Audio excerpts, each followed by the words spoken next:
Battle Through the Heavens Prequel, The Legend of YOLO. Chapter 19, Penyulingan Obat. Daftar Feng Xiangti memiliki puluhan bahan obat serta berapa banyak yang mereka miliki dalam penyimpanan. Tata Panyo Chen melintas. Dia melihat bahwa ada beberapa bahan obat yang dianggap langka dan berharga bahkan di dalam klanyau. Ini adalah bahan-bahan obat ini dikumpulkan selama bertahun-tahun. Kali ini saya berencana untuk menggunakan jumlah mereka untuk menukar pil obat. Tetapi untuk apakah saya bisa menggunakan semuanya? Itu terserah Saudara Chen. Yao Chen berkedip. Kayu, serbuk bintang, air guntur cemerlang. Bahan obat ini sulit ditemukan bahkan di dalam klanyau. Dia tidak menyangka mereka akan ada di rumah lelang ini. Dia membuat beberapa perhitungan cepat. Jika dia memiliki ramuan obat ini serta rumput pemakan iblis dan air penggabungan roh, dia akan dapat menyuling pil fondasi jiwa. Pil ini akan membiarkannya menata ulang kembali fondasinya dan membiarkannya mencapai tingkat 9 bintang dousi dalam waktu singkat. Dia berada dalam bahaya terus-menerus, dan kekuatan adalah satu-satunya jaminan kelangsungan hidupnya. Yao Chen telah memahami alasan ini sejak hari pertama dia diusir dari klanyau. Tanpa perlindungan klanyau dan karena dia dikejar secara rahasia, dia tidak bisa lagi melanjutkan seperti yang dia miliki dan berlatih secara normal. Dia harus menggunakan metode tercepat, tetapi dalam skenario terburuk, hal itu dapat menyebabkan potensi ledakan gejala sisa dari 2 tahun meledak lagi. Kayu, serbuk bintang, air guntur cemerlang, adalah ramuan obat yang sangat beruntungi dapatkan sendiri.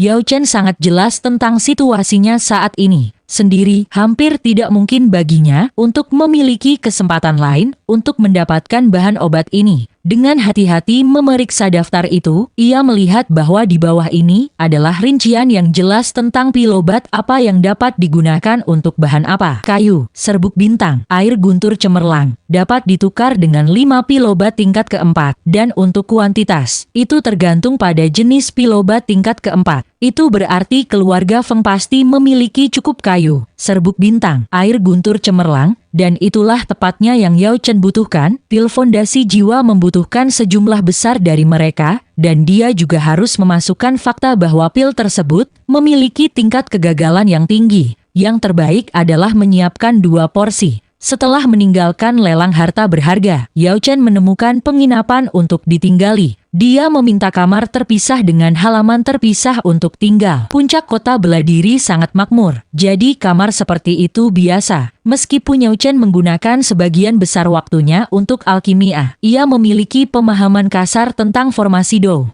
Sebelum cabangnya menurun, mereka memiliki beberapa formasi Dou. Yao Chen telah mempelajari sebagian besar dari mereka, dan pada saat ini ia meletakkan formasi Dou yang akan mencegah orang memata-matai dirinya. Memasuki kamarnya, Yao Chen dengan erat mengamankan jendela dan mengatur formasi Dou lainnya. Baru saat itu ia melepas jubahnya dan bersantai. Ruangan itu sangat besar dan jelas memiliki cukup ruang baginya untuk memperbaiki obat. Mengambil kuali, dia segera mulai menyiapkan pil untuk mandi obat. 1 jam kemudian, kualinya mengeluarkan suara keras dan Yao Chen menerima 3 pil obat merah. Menggiling mereka menjadi bubuk. Dia menuangkannya ke dalam bak mandi yang telah dia siapkan. Kali ini ia menggunakan 10 kali lebih banyak dari sebelumnya, yang berarti rasa sakitnya akan 100 kali lebih buruk. Tapi duduk di dalam bak mandi, Yao Chen mampu menahannya dengan paksa. Dia sudah menjadi bintang 3 dousi, dan potensi yang tersimpan di tubuhnya telah dilepaskan. Secara alami kemampuannya untuk menahan rasa sakit juga meningkat. Mungkin lain kali aku bisa menambah porsinya lagi. Yao Chen mengerutkan kening, merasa bahwa bahkan 10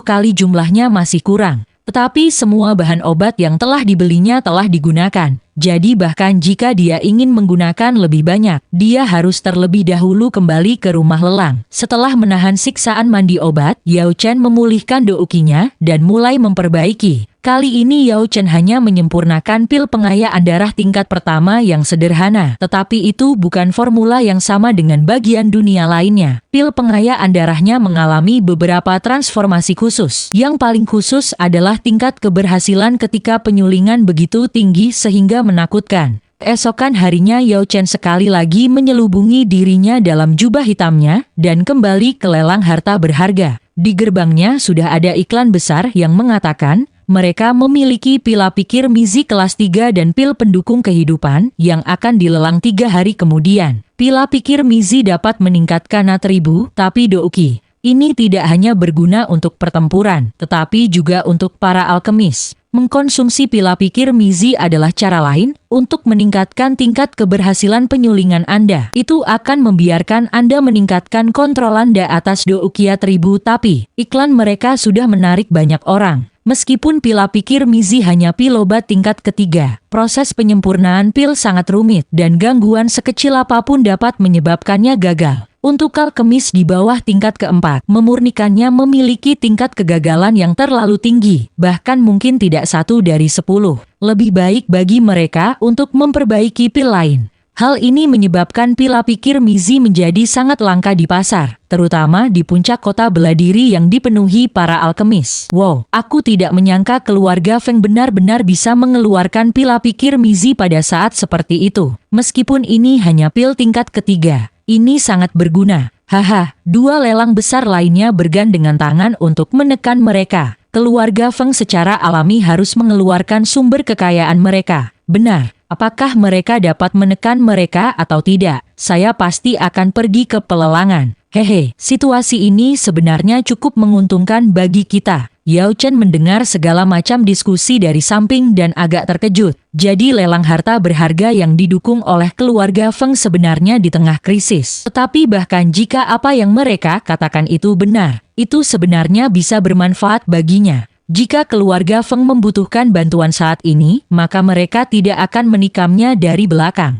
Saat berjalan ke rumah lelang, ia memperlihatkan token yang diberikan Feng Xiangti kepadanya dan langsung disambut dengan hormat. Begitu dia masuk, dia melihat Feng Xiangti tersenyum dan menyambutnya. Kami merasa terhormat Anda kembali Saudara Chen. Apa yang kamu butuhkan? Selama itu tidak terlalu hebat, diri rendahan ini akan mencapai apapun yang diinginkan Saudara Chen. Peng Tiangxie mengambil sikap yang sangat rendah. Dia sangat jelas betapa pentingnya kali ini bagi keluarga Fengnya. Berdasarkan pada kemarin, saudara laki-laki Chen ini mungkin baru tiba di puncak kota bela diri baru-baru ini dan belum tahu tentang situasi keluarga Feng. Tetapi sekarang, setelah dia berada di sini semalam, dia mungkin sudah mengetahuinya. Jika dia memutuskan untuk membuat beberapa kondisi tidak adil tambahan, dia tidak akan punya pilihan selain menerimanya. Feng Tua telah mengizinkannya menggunakan wewenangnya sebagai kepala keluarga untuk membuka toko klan. Siapapun dapat diizinkan untuk mengambil sebanyak yang mereka inginkan. Prasyarat tentu saja adalah bahwa dia adalah seorang alkemis yang kuat. Namun, Feng Tua tidak pernah salah menilai seseorang. Di bawah penyamarannya, Yao Chen tersenyum malu. Dia benar-benar ada di sini untuk mendapat untung dari kesialan mereka. Tentu saja dia juga akan adil mengeluarkan pil obat yang cukup mengejutkan. Bagaimanapun, jika dia tidak mengeluarkan mereka maka keluarga Feng mungkin berakhir tersinggung dan menghancurkannya. Saya Yao Chen menggunakan suara lamanya untuk berbicara, tetapi sebelum dia bisa mengatakan apa-apa, tatapannya berkedut dan dia melihat seorang pemuda masuk. Ayah, saya sudah mendapatkan tanduk api kilin, dan meskipun itu bukan garis keturunan murni, itu sudah cukup. Ah, ada tamu. Permintaan maaf saya. Pemuda ini mengenakan jubah putih adalah orang yang salah mengira Yao Chen sebagai seorang pengemis, anak muda bersulam yang telah berbagi makanan dengannya. Betapa tidak sopan. Feng Xian cepat dan tunduk pada paman Mu Chen Chen. Rahang Yao Chen jatuh ke lantai. Itu benar-benar dunia kecil. Anak muda ini sebenarnya adalah tuan muda dari lelang harta berharga. Ibu berkata bahwa aku harus membalas budi dengan benar. Mengingat makanan yang telah dia perlakukan, dia benar-benar merasa tidak pantas baginya untuk menggigit singa demi keuntungan mereka.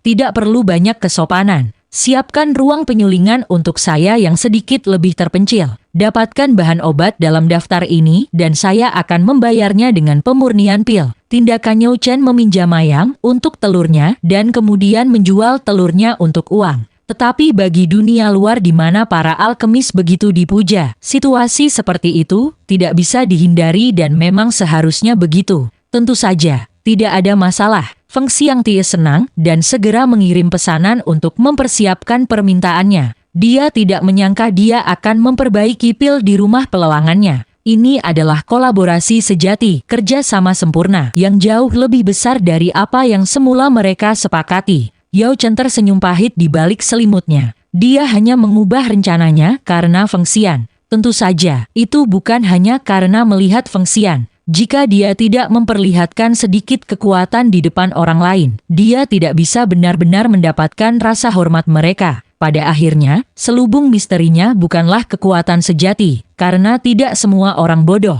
Jika dia bisa membantu keluarga Feng mengatasi badai ini, itu juga akan berarti membalas kebaikan Feng Xian. Memikirkan makanan itu, perutnya menggeram. Meskipun dia punya pil puasa, dia belum makan makanan normal di atas mulut dan bahkan lidahnya mulai terasa aneh. Feng Xian menatap Yao Chen dengan rasa ingin tahu. Meskipun dia masih muda, ketika datang ke urusan orang, dia sudah sering berlatih dan bermain-main di luar, sehingga dia pasti lebih unggul dari Yao Chen. Saat ini dia bisa merasakan Yao Chen menatapnya dengan tatapan ramah. Apakah pria berjubah hitam ini benar-benar ahli alkimia yang kuat? Feng Xian tidak benar-benar mempercayainya. Feng Xian tiba-tiba memakai rupa seorang pemuda yang tidak mengerti apa-apa dan berkata, "Paman Chen, bisakah aku mengawasimu saat kamu memurnikannya?" Yao Chen benar-benar tidak bisa menahan senyum lagi. Disebut paman memberinya getaran. Feng Xian, kamu tidak bisa menonton para alkemis saat mereka memurnikan. Feng Xiangti mengerutkan kening, tapi dia masih menatap Yao Chen dengan tatapan penuh harap. Si rubah yang lihai bisa melihat melalui sikap Yao Chen dan tahu bahwa dia telah menjadi lebih ramah setelah Feng Xian muncul. Bisakah Anda mengidentifikasi bahan obat? Tanya Yao Chen. Saya sudah membacakan nama obat yang berasal dari klannya. Yao Chen mengangguk dan mulai berjalan keluar. Kanon obat itu hanya disebut di dunia luar. Di klannya, itu adalah ringkasan paling dasar di dalam sekolah klan. Kanon adalah karakteristik bahan obat. Tetapi memahami dasar-dasar itu sudah cukup baginya untuk menjadi penolong. Keluarga Feng merayakan, tidak pernah bermimpi mereka akan bertemu seorang alkemis yang ramah. Setiap alkemis di atas tingkat ketiga sangat membantu perkembangan klan. Sebagian besar alkemis memiliki temperamen dan sulit untuk menutupnya. Ini juga aneh, seorang alkemis yang sangat ramah akan ditenggelamkan oleh orang-orang yang meminta obat. Kapan dia punya waktu untuk berlatih? Yao Chen tiba di ruang alkemis yang mereka persiapkan untuknya, dan berhenti. Kaget, kuali yang mereka siapkan di tengah ruangan jauh lebih baik daripada yang dia miliki. Di sampingnya ada beberapa rak yang memiliki semua jenis bahan obat yang tersusun di atasnya. Ini adalah ruang pemurnian paman kedua klan. Tapi sayangnya, sesuatu terjadi pada paman klan itu dan dia tidak bisa lagi memurnikan. Feng Xiangti memiliki ekspresi berat saat dia mempresentasikannya. Yao Chen mengangguk, tidak tahu bagaimana dia harus menjawabnya. Dia mungkin juga diam saja. Memanaskan kuali, dia segera mulai memurnikan. Feng Xiangti terkejut, tidak menyangka dia akan mulai memperbaiki bahkan di depannya. Sebagian besar alkemis semuanya memiliki persyaratan sendiri dan tidak terlalu mempercayai orang. Melihat mereka disempurnakan secara pribadi adalah peristiwa yang sangat langka. Feng Xiangti dan Feng Xian bertukar pandang sebelum Feng Xiangti diam-diam mundur dari ruang alkimia. Di luar, Feng Tua dengan cepat berjalan mendekat. Apa yang terjadi? Dia sebenarnya tidak membuat kita pergi sebelum langsung memulai penyulingan. Feng Xiangti berkata dengan aneh. Feng Tua mengerutkan kening. Hanya ahli alkimia yang benar-benar kuat yang akan bertindak dengan begitu ceroboh. Itu karena bagi mereka, memurnikan pil dengan tingkat seperti itu dapat dilakukan dengan santai. Jadi maksudmu, mungkin kita benar-benar bertemu dengan seorang ahli sejati saat ini. Kalau begitu, haruskah kita mengundangnya untuk tinggal sebagai tamu keluarga? Pakar semacam ini tidak bisa ditangani seperti orang lain. Bersukacitalah karena keberuntungan Anda bahwa dia membantu Anda. Tetapi untuk mengundang dia sebagai tamu, bahkan jika kamu menyerahkan posisi kepala klan dia mungkin menganggap itu semacam penghinaan. Pada saat ini Yao Chen memberi perintah kepada Feng Xian, terus-menerus memberitahunya bahan obat dan berapa banyak yang dia butuhkan, membiarkannya menangani persiapan. Feng Xian sangat cepat, tetapi dia masih harus bergegas. Api kuali sudah dinyalakan pada saat ini, dan Yao Chen baru saja akan mulai memperbaiki bahan setelah bahan dilemparkan ke dalam kuali. Meskipun kuali tidak dikenalnya, ini adalah kuali obat tua yang telah digunakan selama lebih dari 30 tahun. Setelah digunakan begitu lama, jejak yang bersifat obat telah lahir dari kuali dan dapat digunakan untuk membantu dalam pemurnian. Jika kuali terus digunakan sedemikian rupa selama lebih dari 100 tahun, jejak sifat obat mungkin sangat membentuk sifat spiritual. Pada saat ini, dengan sifat obat kuali, bahan-bahannya dengan cepat dan sempurna disatukan, membentuk embryopil. Embryopil kemudian membelah, 1 menjadi 2, 2 menjadi 4, 4 menjadi 8. Pada akhirnya ada 36 pil obat merah. Ini adalah pil pikir Mizi yang paling akrab dengan Yao Chen. Ke samping, mata Feng Xian melebar kosong. Dia telah menyelesaikan sebuah kuali bahan obat dalam waktu yang singkat. Yao Chen sedikit mengangguk. Setelah menjadi doushi, pila pikir Mizi tidak lagi sulit baginya untuk disuling. Dia langsung mulai memperbaiki pil pemulihan hidup tingkat ketiga yang bisa memulihkan douki, menyembuhkan luka, dan untuk waktu singkat meningkatkan indera Anda. Dalam pertempuran dengan kekuatan yang sama, orang dengan reaksi yang lebih cepat akan memiliki sedikit keuntungan yang dapat menekan lawan mereka. Pil ini adalah sesuatu yang Yao Chen sering gunakan untuk mempraktikkan alkimianya. Gerakannya sangat terampil. Pil semacam ini tidak jarang seperti pila pikir Mizi, tetapi persyaratannya sangat menakutkan. Di dunia luar, jika seseorang tidak membawa pasangan pil pemulihan kehidupan, maka mereka harus lebih berhati-hati saat bertarung. Sulit melepaskan 100% kekuatan Anda jika Anda selalu takut terluka dan tidak memiliki cara untuk menyembuhkan. Yao Chen terus-menerus memasukkan bahan obat ke dalam kuali saat dia memurnikan. Sisa pembakaran muncul, dan dia tidak menyia-nyiakannya. Pil pemulihan kehidupan adalah pil tingkat ketiga, dan kotoran yang dimurnikan darinya juga digunakan sendiri. Dia menggunakan teknik pil ganda, satu tungku, melemparkan beberapa bahan lain untuk menyatu dengan pil kedua, membentuk pil pemulihan darah tingkat kedua. Pil ini bisa memprovokasi potensi tubuh, menyebabkan peningkatan pembentukan darah dan luka yang kukuh. Ini juga merupakan pil obat penyembuhan yang sangat diminati. Kedua pil ini dengan cepat selesai dan dikeluarkan dari kuali. Ada 12 pil pemulihan kehidupan dan 108 pil pemulihan darah sekunder. Yao Chen menghirup udara, merasa ini agak tak terduga. Setelah menjadi bintang 3 doushi, persepsi spiritualnya menjadi beberapa kali lebih kuat dari sebelumnya, dan kemampuannya untuk mengendalikan bahan obat menjadi 10 kali lebih besar. Jumlah pil yang bisa dia hasilkan dari satu tungku juga berlipat ganda. Mengambil napas dalam-dalam, ia pernah terus memesan Feng Xian untuk menyiapkan bahan obat dan terus menyempurnakan pil pemulihan hidup bersama dengan pil pemulihan darah. Kedua pil obat ini dapat dijual secara massal, tanpa setidaknya puluhan dari mereka mungkin sulit untuk dilelang. Lagi pula, mereka umumnya terlihat, sehingga tanpa kuantitas akan sulit untuk menarik minat pembeli. Awalnya Yao Chen tidak berencana untuk melakukan begitu banyak upaya dan berencana hanya memperbaiki sejumlah besar pil pengayaan darah untuk ditukar dengan mereka. Tetapi setelah melihat Feng Xian, ia memutuskan untuk melakukan yang terbaik untuk membantu. Hanya dalam waktu singkat, selusin pil pemulihan hidup keluar dengan 100 pil pemulihan darah. Mulut Feng Xian bergetar, kecepatan dan tingkat keberhasilan seperti ini terlalu menakutkan. Dari mana asal alkemis ini? Pil obat tingkat ketiga dibuatnya seperti manisan. Pil pemulihan darah dikeluarkan dalam ratusan, dan sekarang ada lebih dari 37 pil pemulihan hidup dan 36 pil pikir Mizi. Jika mereka dibawa ke pelelangan, seluruh puncak kota bela diri pasti berguncang. Yang paling menakutkan adalah Yao Chen tidak memiliki niat sedikit pun untuk berhenti.